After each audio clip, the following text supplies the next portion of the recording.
Salut les gars, The Gacha Life. On va faire une petite vidéo pour vous donner des explications comment essayer de monter rapidement dans les chapitres. Parce qu'on voit vite dans le classement que je suis free to play. J'ai pas mis d'argent dans le jeu.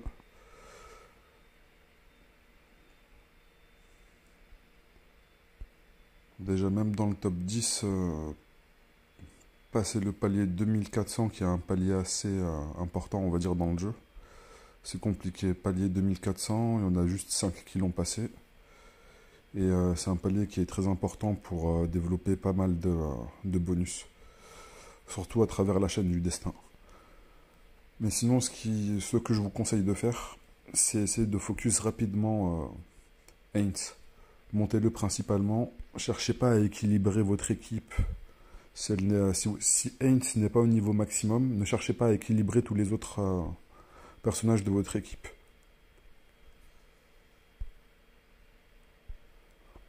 Je vous dis ça parce que je vois que les gens ils ont une certaine tendance à équilibrer leur team en termes de niveau, mais c'est pas très utile.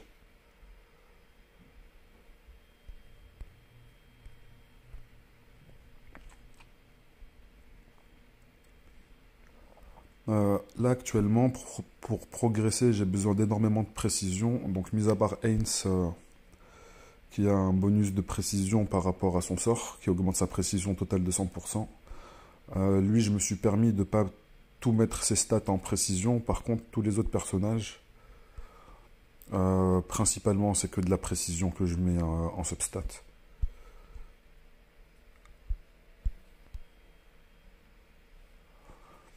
Albedo, je suis pas spécialement fan de ce personnage, mais pour le moment, je n'ai pas d'autre tank. Donc, du coup, je l'utilise essentiellement comme frontline pour pour laisser les autres personnages DPS tranquillement. Encore de la précision. Précision, précision. Précision, précision. Après, ce personnage-là, j'ai pas assez d'étoiles pour pouvoir lui mettre des substats.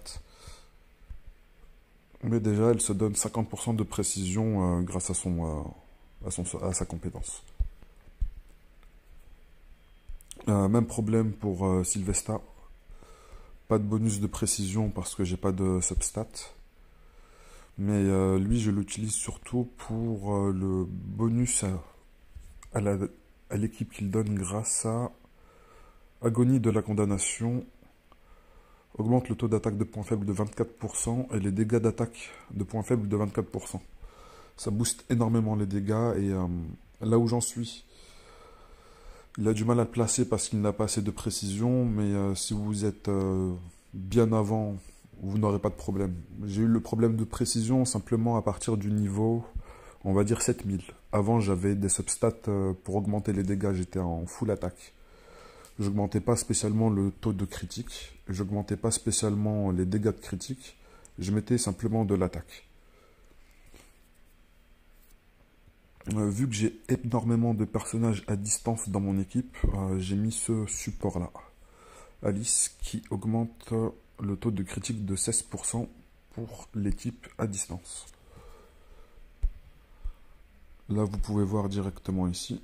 Actuellement, Heinz, il a 60% de taux de crit. Sylvesta, parce qu'il a un sort qui lui augmente son taux de crit à lui-même. Voilà, augmente de 24%. Il est quasiment capé crit, il a 78%. Du coup, ce que je vous conseille, c'est de mettre Heinz dans votre équipe. Vous le maximisez au maximum. Vous le montez lui en priorité. Alice, vous la mettez dans votre équipe pour donner 16% de crit à vos personnages à distance. Albedo, vous lui mettez des substats pour qu'elle soit tanky.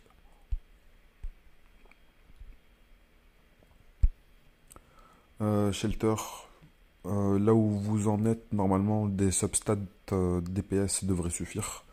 Je vous conseille de mettre full attaque.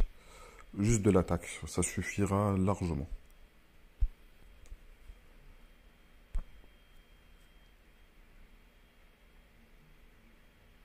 J'ai eu énormément de chance parce que j'ai eu drop plusieurs fois Skuld. Skuld, c'est un personnage qui a une compétence qui est incroyable. Augmente les PV finaux de 30% et la défense finale de 50%. Augmente la résistance augmente la résistance auto de coup critique de 24% et ordre mondial, c'est un buff qu'elle donne à toute l'équipe. Et récupère 20% des PV toutes les 1 seconde pendant 3 secondes. Euh, le buff, il est gigantesque. Donc si vous l'avez, même si vous avez 100 étoiles, mettez-la dans votre équipe.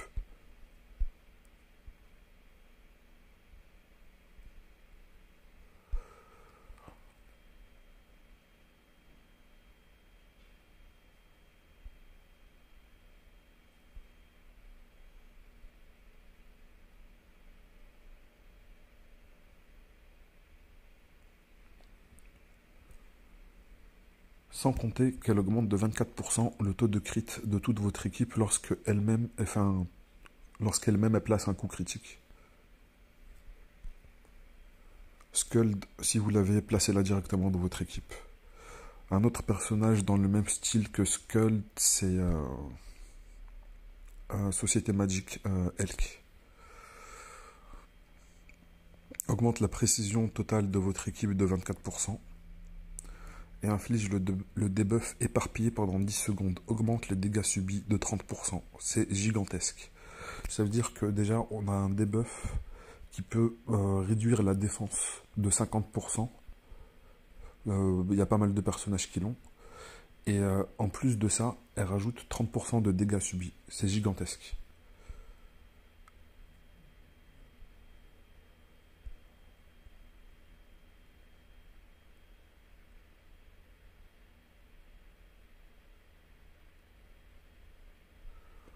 Incroyable.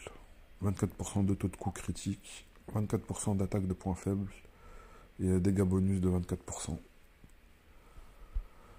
Elle va booster l'équipe énormément et c'est pour ça que j'ai aussi pas mal de supports. Société Magic Elk, Skuld, Karine Maillot de Bain. Augmente les PV totaux de 25%, restitue 10% des PV toutes les 0,6 secondes.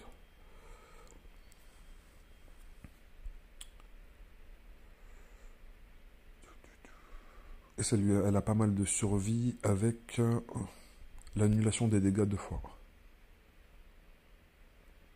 Supprime tous les buffs de la cible et récupère 3,1% des PV pour tous les alliés. À chaque fois qu'elle fait un coup critique.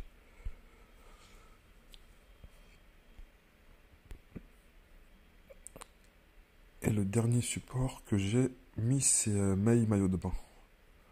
Réduit le taux de coup critique de 24% et la résistance au taux de coup critique. Ça veut dire qu'en plus de nos chances de coup critique, on va dire on a 70% de chance.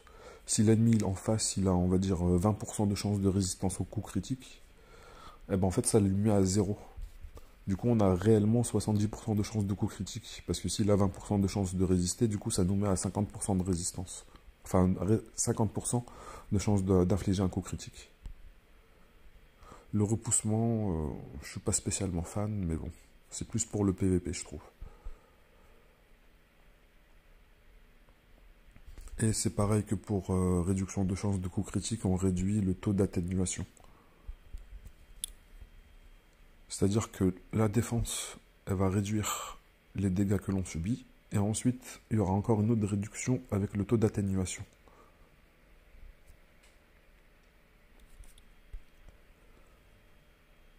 Ça, c'est la team principalement avec laquelle je suis monté jusqu'à ce palier. Je n'ai pas spécialement changé de team. Simplement, au fur et à mesure, on pouvait rajouter un personnage. Et on peut dire que je peux me permettre d'enlever Eve. Je peux me permettre d'enlever Mei. Et je peux me permettre aussi d'enlever Sylvesta. Vu qu'actuellement j'ai dans ma formation 13 personnages pour ceux qui ont une équipe de 10. Voilà. Du coup ça fait une équipe de 10 si on enlève Sylvesta, Mei Maillot de Bain, ainsi que Eve. Colt, elle est très puissante parce que Elle inflige ce debuff-là. Diminution de la précision finale de 60%, diminution des dégâts de coups critiques finaux de 24% et diminution d'attaque de points faibles finale de 24%. Ça nous donne énormément de résistance. En plus de se buffer elle-même. Augmente l'attaque finale de 30%, augmente le taux de dégâts bonus de 24%, c'est énorme. Et à chaque fois qu'elle critique, elle se self-buff 24% de vitesse d'attaque et taux d'attaque de points faibles. On va dire que la brûlure, c'est des dégâts qui sont un petit peu négligeables. Mais c'est toujours ça de plus.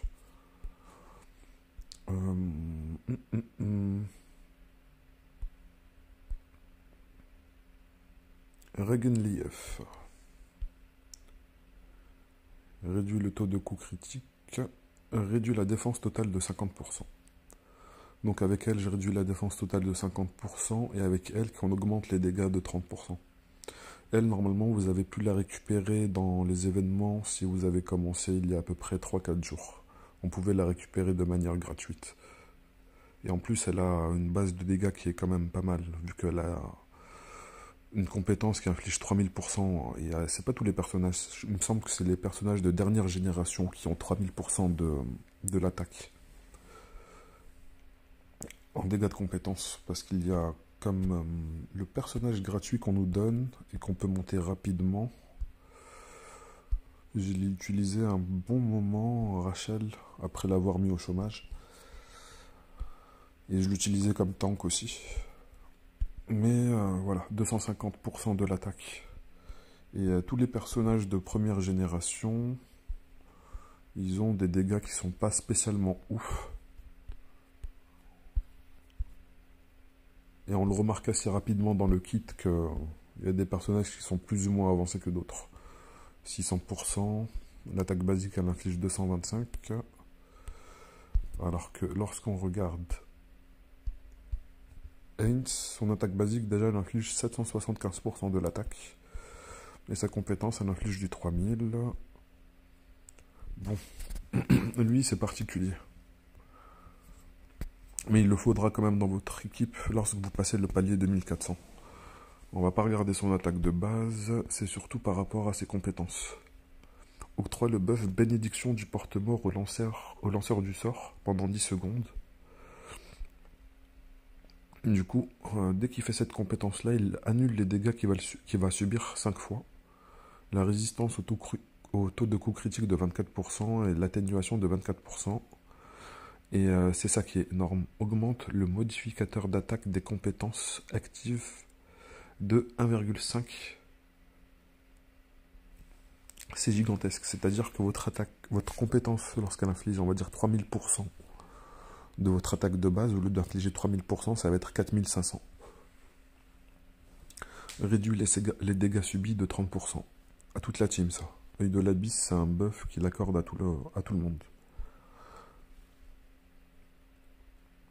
À chaque fois qu'il fait un coup critique, il va réduire le cooldown de sa compétence de 5 secondes. Ça veut dire que s'il fait deux coups critiques, il va directement refaire la compétence. Et c'est une compétence qui est quand même à 2000% de dégâts. À 2000% de son attaque. Mais qui est quand même plus puissante que des personnages qui sont à 3000% à cause de la réduction de son cooldown. Dès qu'il va faire deux coups critiques, il va relancer la compétence directement, il va l'enchaîner, c'est indécent. Une fois que vous allez l'avoir, il faudra le mettre directement dans votre équipe, il va la booster, c'est incroyable.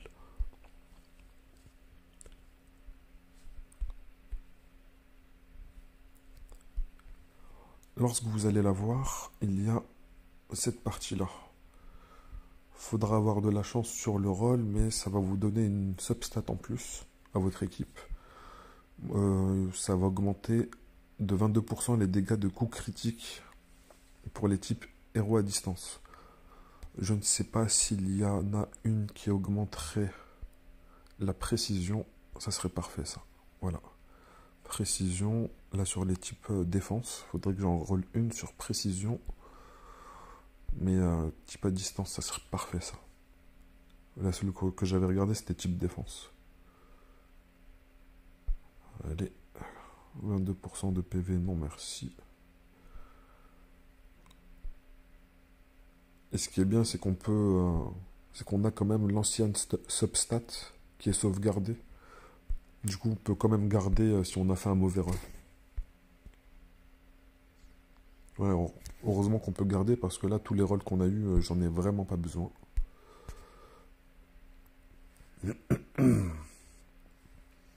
On va débloquer quelque chose une fois qu'on passe le palier 2400 avec le grand seigneur d'Elon. C'est la gloire. Et la gloire, c'est ça qui va vous booster en termes de stats. Plus 22% de dégâts de coups critiques, 47% d'attaque. Excusez-moi. 47% de défense et 47% de PV. Et ça recommence. Ça, c'est gloire palier 1. On pourra activer le palier 2 lorsque on aura fait la progression. Et déjà, pour débloquer le palier 1, il faudra déjà l'avoir progressé à 1 étoile. Pour le progresser à 1 étoile, c'est ici, dans la boutique.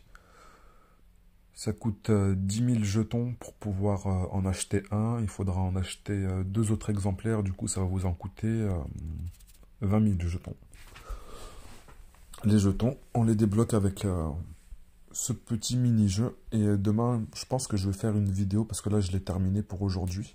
Demain, je vais faire une vidéo où vous allez me voir faire directement ce petit événement-là qui va débloquer pas mal de ressources. En particulier les éclats de gloire pour, comme je vous ai dit, le palier de gloire.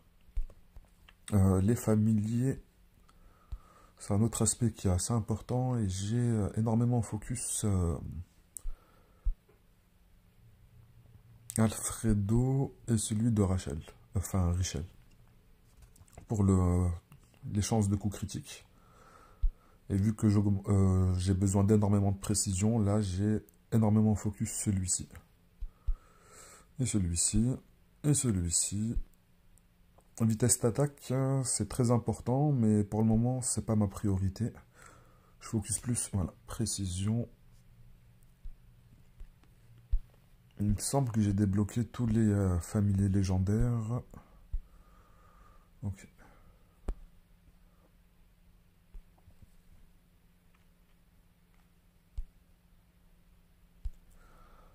Alors, autre aspect important du jeu, c'est la boutique. La boutique, ici, dans la partie événements, il y a des ressources qu'on peut acheter avec des gemmes. Et il faut penser à les acheter. Moi, j'ai pas acheté l'invocation d'équipement parce que je trouve que c'est trop aléatoire. Je vais sûrement tomber sur des armes dont je n'ai pas besoin. Ou sur des personnages que je n'utilise pas. Et je préfère garder ces ressources parce que je trouve qu'il n'y a pas assez de value. Mais avant, il y avait des tickets Selector x30 de personnages de premier rang et je les ai achetés les 30 pour acheter beaucoup de doublons d'Elon. Avec les doublons de Délon, ça m'a permis de débloquer ici la partie lien. Dans la partie lien, ça m'a permis d'avoir pas mal de ressources. 3000, 4000, 5000, 6000 et 7000 pour acheter justement des doublons du Seigneur. Et les éclats de l'honneur. Et il y avait d'autres parties dans... Maintenant, ils sont plus présents. Mais dans le shop, il y avait d'autres éléments. Tels que des ressources pour... voilà, pour les reliques. Et il y avait aussi, il me semble, des ressources pour les traits. Si vous les avez pas achetés, tant pis pour vous. Peut-être qu'il y aura il y en aura un nouveau dans la boutique, mais il fallait les acheter pour augmenter rapidement la progression des personnages. À chaque fois que j'étais bloqué dans le chapitre, ce que je faisais, c'est que je partais hop, dans la tour infinie.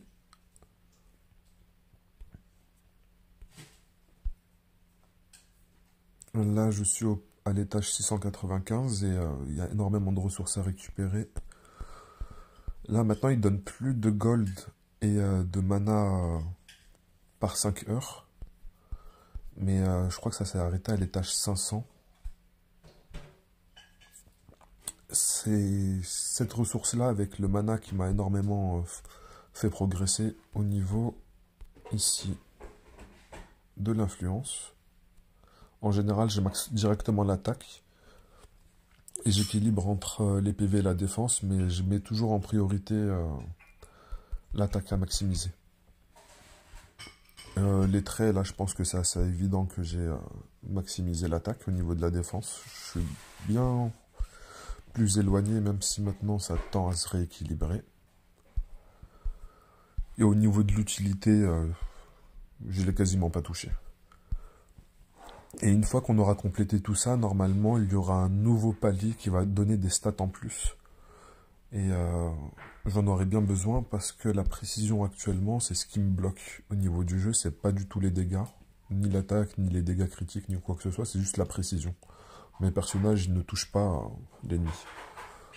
Tout simplement, hop, on va faire un petit test de combat. Vous allez comprendre par vous-même.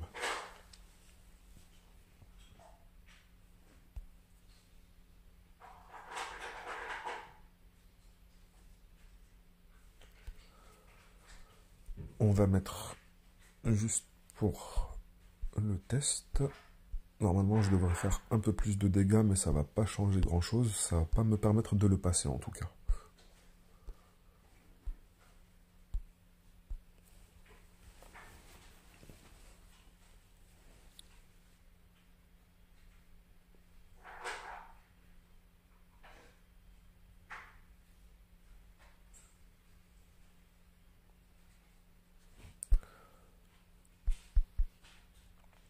Et j'ai commencé à avoir des problèmes de précision, comme je vous ai dit, à peu près à l'étage 7000.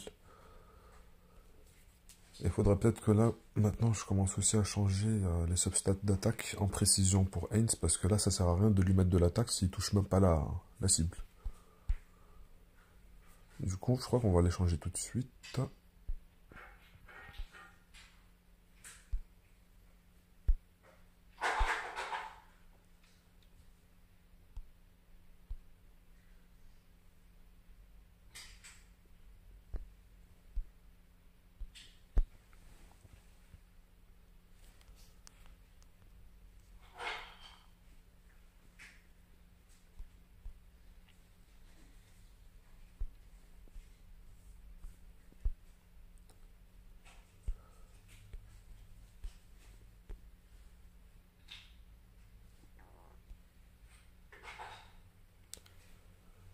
Ah bah déjà, il fait bien plus de dégâts, là.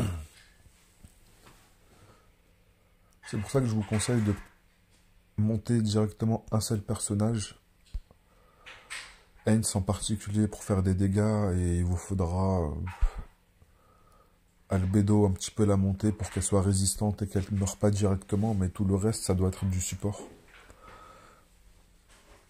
Principalement pour soutenir Heinz.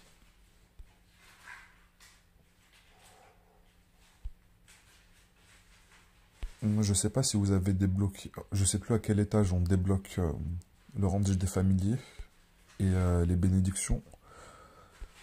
On va regarder ici, bénédiction, ici on récupère ça en stade bonus. Ensuite, ça augmente.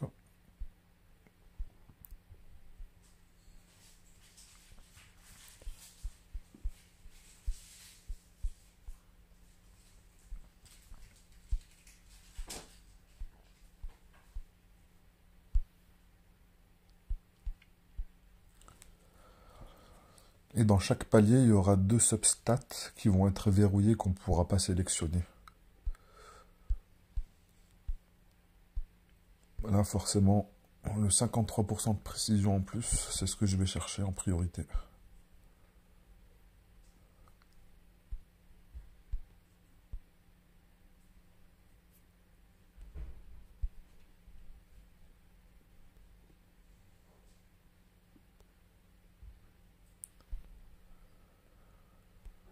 Pas de chance.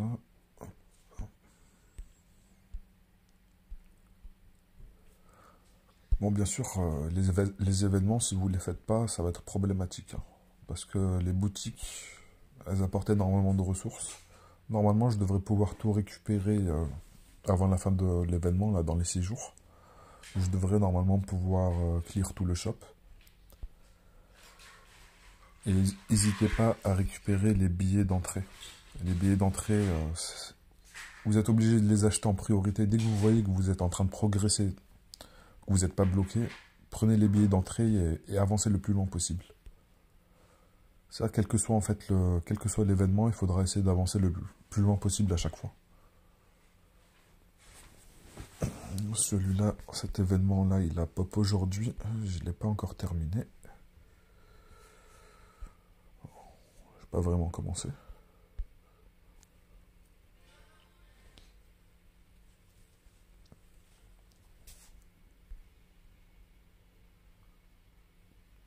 Ça nous donne quand même une multi qui est offerte avec l'événement, 30 000. Et il faut absolument que je passe Heinz à 7 étoiles, ainsi que, pas Albedo, Shelter. Shelter aussi, il faut que je la passe à 7 étoiles, parce qu'on va pouvoir débloquer les dernières substats bonus.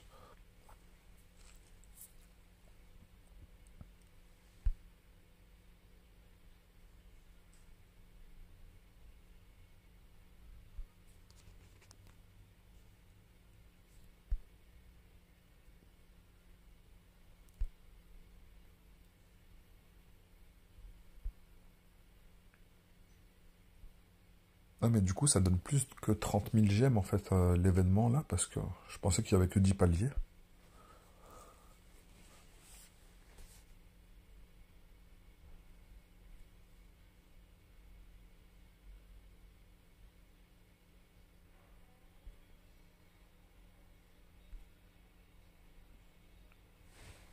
Magnifique.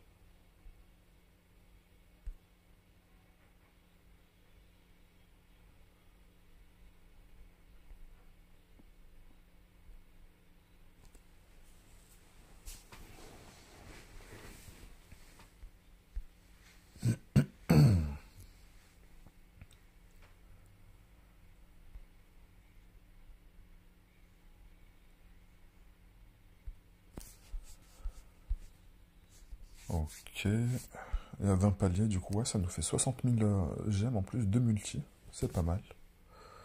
C'est pas mal, mais on va en utiliser je pense 2000 là pour tous les petits bonus ici.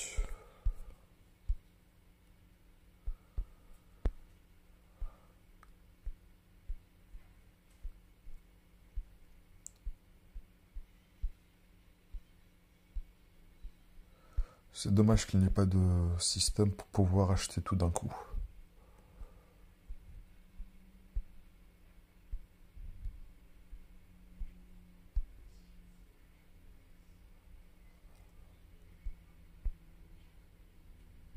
Ben parfait ça.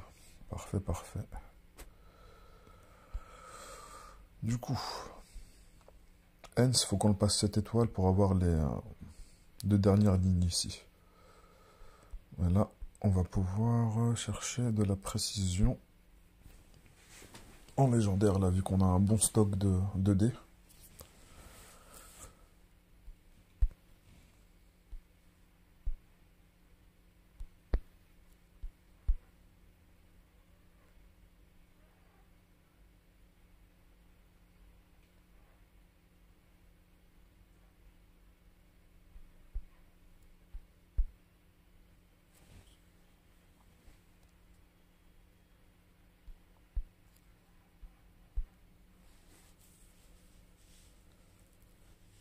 Les meilleurs rôles, il me semble que c'est 40%, que ce soit pour l'attaque ou pour la précision. Il me semble que le meilleur rôle c'est 40% et ça fait une très grosse différence entre un 32 et un 40%, surtout lorsqu'on a 7 lignes complètes. On va dire si on a fait 7 lignes de 32% et 7 lignes de 40%, ça n'a rien à voir.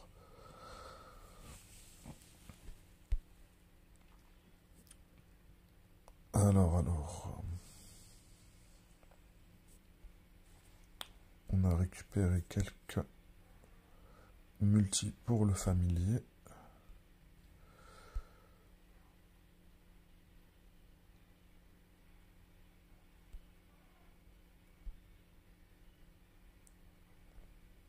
On va plutôt continuer sur cette bannière-là.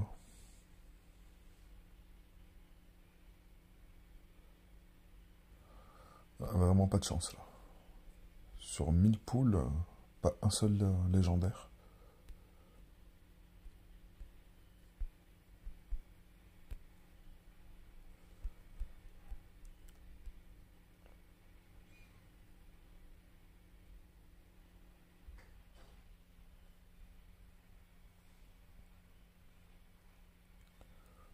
Il y a 28 120 poules sur cette bannière, hein, je l'ai toujours pas maxé, même si je peux le maxer là. Normalement je peux le maxer, je suis à 2 sur 9. Et ici j'en ai 7. Du coup je pourrais le sélectionner, mais vu que j'ai aussi envie de monter Shelter à 7 étoiles, j'attends un petit peu. Parce que Shelter il m'en faut 8. Et après ça dépend de la chance. Peut-être que je peux dropper 3 Aints ou 4 Aints rapidement. Qui fait que je garde les autres pour Shelter. Et là du coup un Aints c'est un nouveau personnage, un Rakshasa. Ah oui, je vais vous en parler de ce que je suis en train de faire là.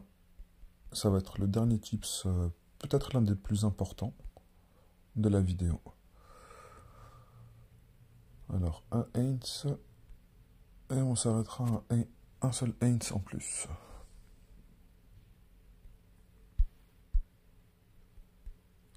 Familier progression, parfait, parfait. Ici, dans gérer les héros, une fois que vous avez maxé votre team, là, votre team principale, vous avez 10 personnages. Une fois que vous les avez tous montés au niveau 50, tous les personnages que vous avez dans la liste, vous allez tous les monter par palier de 10 niveaux. Là, il m'en manque quelques-uns. Voilà. Coco Shérif.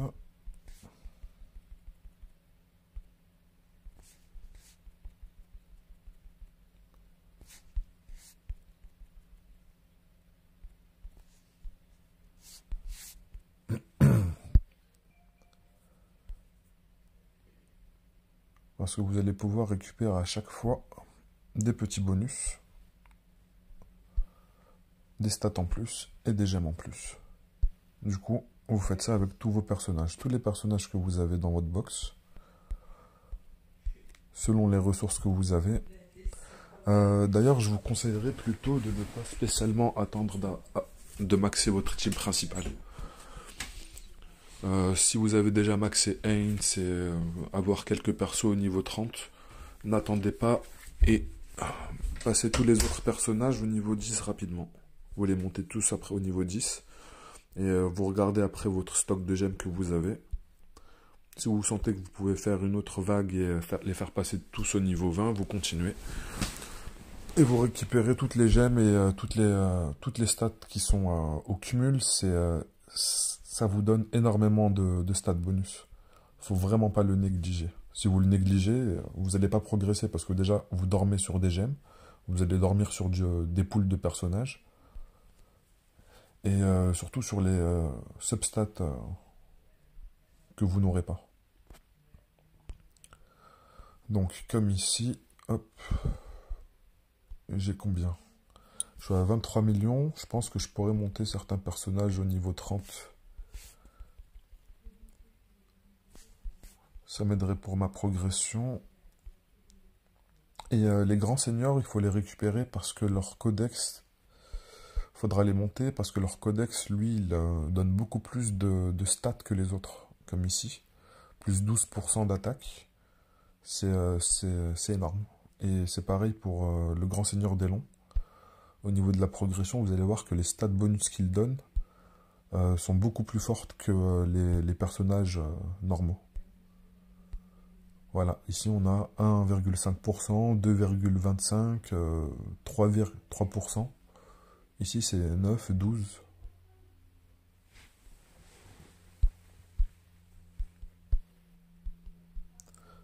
Mais je vais pas vous infliger ça dans la vidéo. Je vais le faire plus tard de mon côté.